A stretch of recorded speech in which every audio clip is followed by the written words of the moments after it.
I don't know when this was, a week ago, 2 weeks ago. There was a segment on CNN where William Cohen, a former vice president at JP Morgan Chase, and John Berman, CNN anchor worth, I think his net worth is $2 million. They just had a very interesting conversation. The economy is great. Why aren't more people feeling it? Why are people complaining? I don't understand. I don't really think it requires much of a play-by-play. I'm just going to play it, and I look forward to your reaction. We did get a thread question from Professor Peacock. He goes, I'd like to see you explore why people think the economy is bad when the economic data says otherwise. You saw those poll numbers. People think it's bad. I don't have an explanation for why people think it's bad, because objectively it is good. It's hard to imagine it could be much better. It truly is. I mean, yes, inflation could be lower, but unemployment could hardly be lower. The economy, our economy is growing. Our GDP is growing.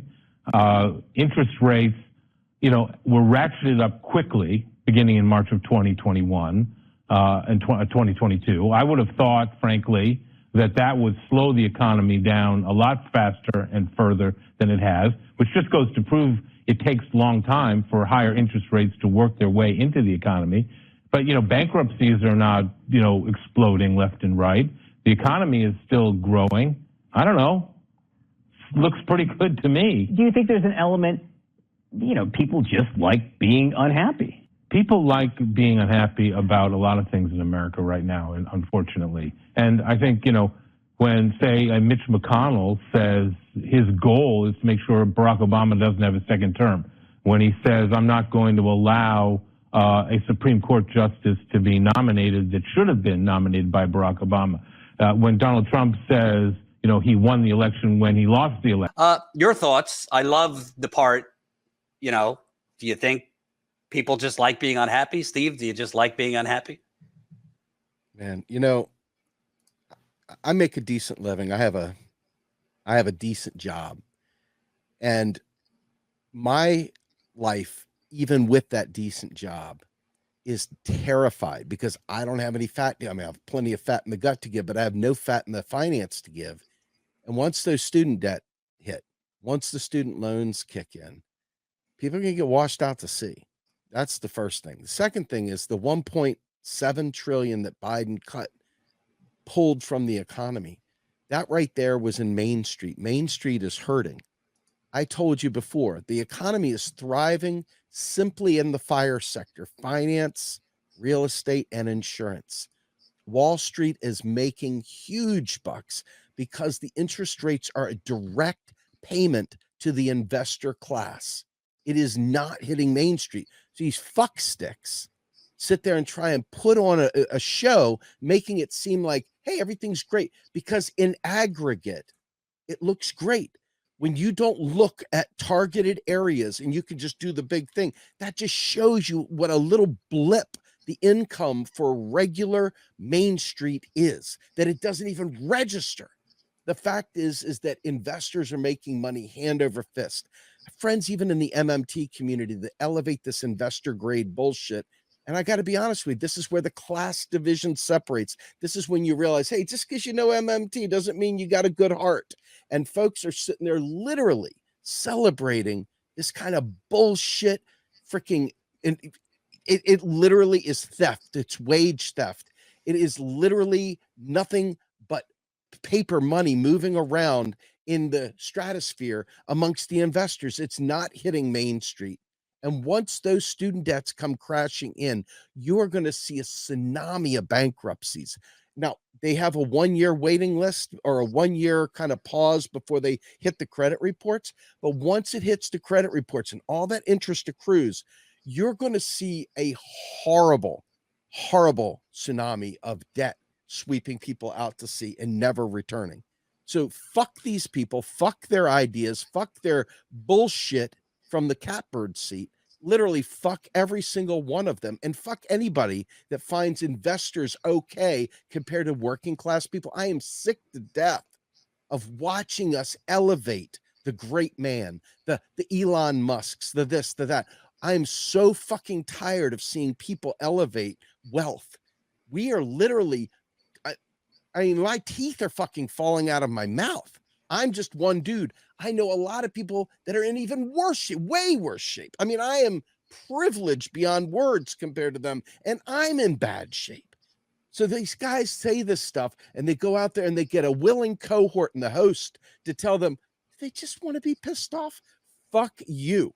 You know what I mean? It's like, guys, do you know that we can do a Google search and find out where you live? I mean, people are desperate out there. You don't want to be the one plucking them around when the freaking waves hit. People are going to do what people do. And, you know, it makes it even worse. I watch other programs where they talk about the increase in crime. Oh my God, we've got a crime problem. What the fuck do you expect when you make the American dream an American nightmare for people? What do you expect when poverty is the language of both parties, Democrats and Republicans?